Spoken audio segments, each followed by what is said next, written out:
গতকাল জাতির উদ্দেশ্যে একটি ভাষণে প্রধান উপদেষ্টা ডক্টর মোহাম্মদ ইউনূস তিনি নির্বাচনের সম্ভাব্য তারিখ ঘোষণা করেছেন। তিনি বলেছেন যে এপ্রিল মাসের প্রথমার্ধেই নির্বাচন অনুষ্ঠিত হতে পারে এবং এরপরই এই রাজনৈতিক অঙ্গনে শুরু হয় বিতর্ক। বিশেষ করে জামাতি ইসলাম এবং অন্যান্য কিছু ইসলামিক দল তারা বলেছে যে এটাকে আমরা স্বাগত জানাই, কারণ অ্যাটলিস্ট প্রধান উপদেষ্টা একটা সম্ভাব্য তারিখ বলেছেন যে এপ্রিলের প্রথমার্ধে, হয়তো 15 দিনের ভিতরে, যে এপ্রিলের প্রথম থেকে এপ্রিলের 15 তারিখ পর্যন্ত। এবং ছাত্রদের যে নবগঠিত দল এনসিপি তারা বলেছে যে যদি জুলাই সনদের ভিতরে বাস্তবায়ন হয় তাহলে এপ্রিলে আমাদের আপত্তি নেই। কিন্তু সবচেয়ে বেশি প্রতিবাদ এসেছে বিএনপির দিক থেকে, কারণ বিএনপি মনে করতেছে যে আমরা একটি বৃহৎ দল এবং আমরা প্রধান উপদেষ্টাকে সর্বদিক দিয়ে সহযোগিতা করে আসছি, কিন্তু আমরা বলতেছি নির্বাচন ডিসেম্বরে হবে এবং আমাদের সঙ্গে যেই সংঘবদ্ধ দলগুলো আছে আমাদের সঙ্গে অ্যালাইন, যেমন গণ অধিকার পরিষদ, নাগরিক ঐক্য, জুনায়েদ সাকির, গণসংহতি, এরা সবাই আমরা বলতেছি ডিসেম্বরে, গণফোরাম, সিপিবি। তো আমাদের কোনো কথার একটু মাত্র বিন্দু মাত্র মূল্যায়ন হলো না। আমরা বলছি ডিসেম্বরে, আচ্ছা ভালো কথা, হবে না, জানুয়ারিতে হতে পারে, ফেব্রুয়ারিতে হতে পারে, তা না করে একেবারে এপ্রিলে নিয়ে গেল এবং এটা হচ্ছে রমজানের পরে সেখানে তীব্র গরম থাকবে, অনেক বৃষ্টিপাত হতে পারে।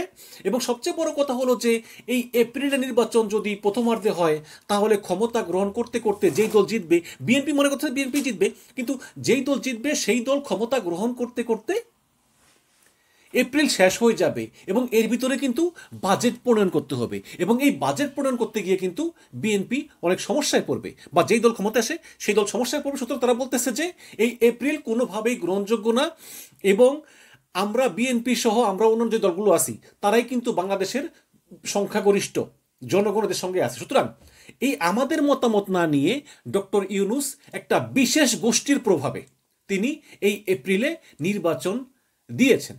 এবং দর্শক, আমি নিজেও মনে করি যে বিশেষ গোষ্ঠী ঠিক আছে, মানে কিছু গোষ্ঠী আছে ওদের কথাও কিন্তু অমূলক না। ওরা বলতেছে যে বিএনপি চাইছে যে নির্বাচন ডিসেম্বরে হোক। এখন আপনি যদি নির্বাচন ডিসেম্বরে দিয়ে দেন তাহলে কিন্তু আপনি বিএনপির কাছে নতি স্বীকার করলেন। তার মানে এখানে বিএনপির যে একটা সরকারের উপর একটা প্রভাব আছে, একটা কর্তৃত্ব আছে, এটা স্পষ্ট হয়ে গেল।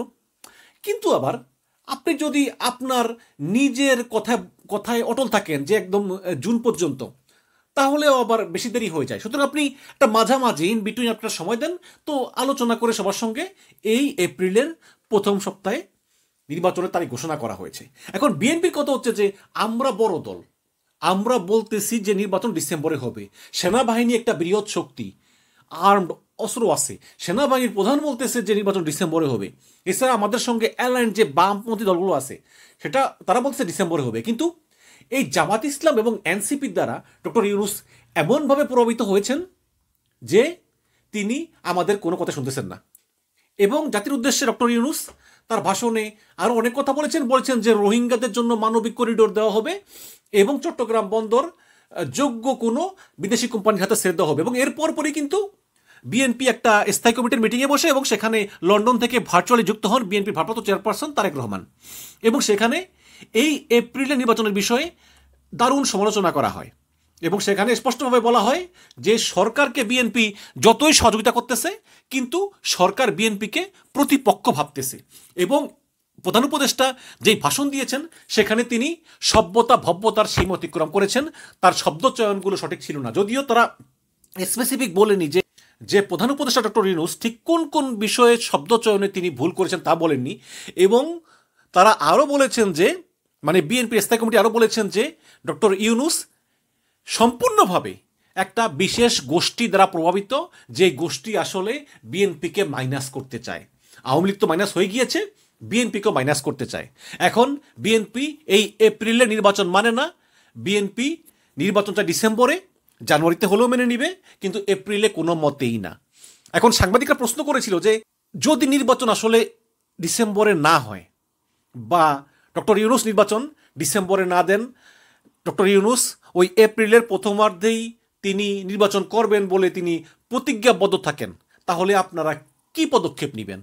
এই ব্যাপারে কিন্তু সালাউদ্দিন আহমেদ কোনো কথা বলেননি। তিনি বলেন যে আমরা এখনও সিদ্ধান্ত নেইনি।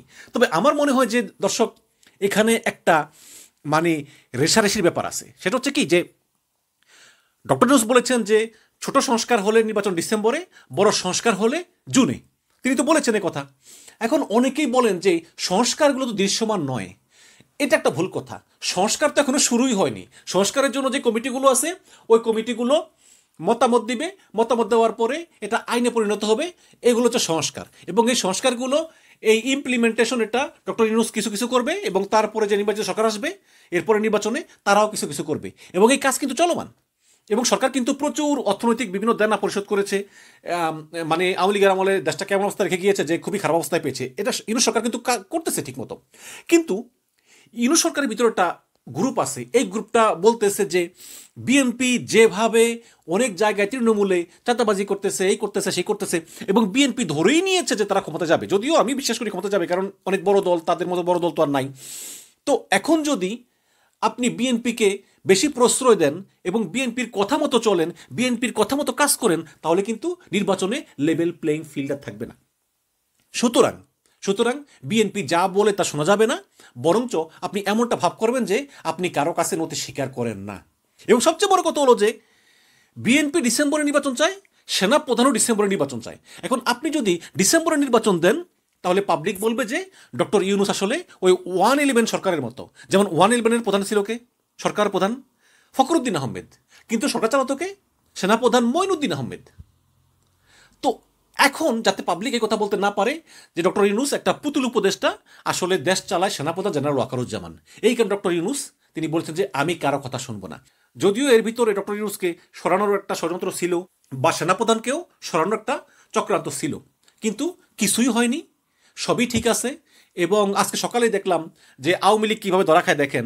আওয়ামী লীগ গুজব ছড়িয়েছিল না যে সেনাবাহিনীর প্রধান, বিমান বাহিনীর প্রধান, নৌবাহিনীর প্রধান তারা একসঙ্গে হজ করতে গিয়ে পালিয়ে যাবে। এই আওয়ামী লীগ গুজব আজকে প্রমাণিত হলো, যেটা গুজব।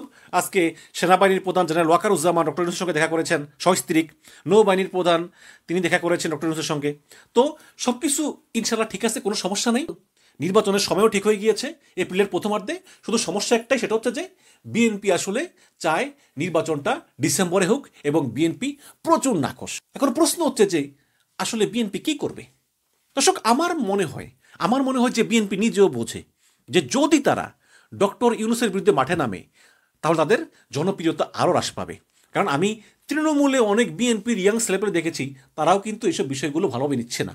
আর যেহেতু এটা 4 মাসের ব্যাপার, জানুয়ারি থেকে এপ্রিল, 4 মাসেরও কম, সুতরাং আমার মনে হয় যে বিএনপি সমালোচনা করলেও তারা পরবর্তীতে এটা মেনে নিবে। তবে ডক্টর ইউনূসের উচিত যে বিএনপি জামাত সবাইকে সমানভাবে দেখা। কারণ আপনারা যখনই নির্বাচন তারিখ ঘোষণা করবেন, তখনই কিন্তু আপনারা একটা কেয়ারটেকার সরকার হয়ে যাবেন, এবং সেই সরকারের কোনো দলের প্রতি পক্ষপাত থাকা উচিত নয়। কিন্তু দুঃখজনক হলেও সত্য যে ডক্টর ইউনূসের এই ছাত্রদের দলের প্রতি একটা পক্ষপাত আছে, এবং জামাত ইসলামের প্রতি সামান্য পক্ষপাত থাকলেও আছে, যেটা হওয়া উচিত না। কাজেই বিএনপি বড় দল বলে ক্ষমতা চলে যাবে, আরে জনগণ ভোট দিলে ক্ষমতা যাবে। বিএনপি যদি বড় দল হয়, তার জনসমর্থন বেশি থাকবে এবং ভোট বেশি পড়বে, ক্ষমতা যাবে। এবং গণতন্ত্রে তো ক্ষমতা যাওয়ার এটাই বাস্তবসম্মত নিয়ম। তো এখানে বিএনপিকে শত্রু না ভেবে, ঠিক আছে আপনারা এপ্রিলে নির্বাচন তারিখ ঘোষণা করছেন, সমস্যা নেই, বাট বিএনপির প্রতি আপনারা বিমাতা সুলভ আচরণ করবেন না।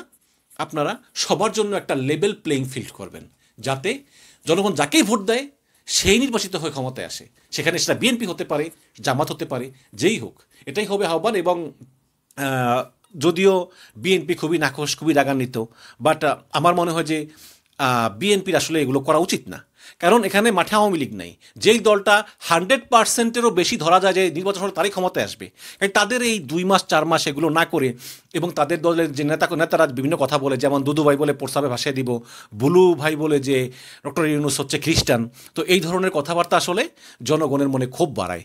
এগুলো পরিহার করে তাদের উচিত ডক্টর ইউনূস সরকারকে সর্বাত্মক সহযোগিতা করা এবং এপ্রিল পর্যন্ত অপেক্ষা করা। ধন্যবাদ।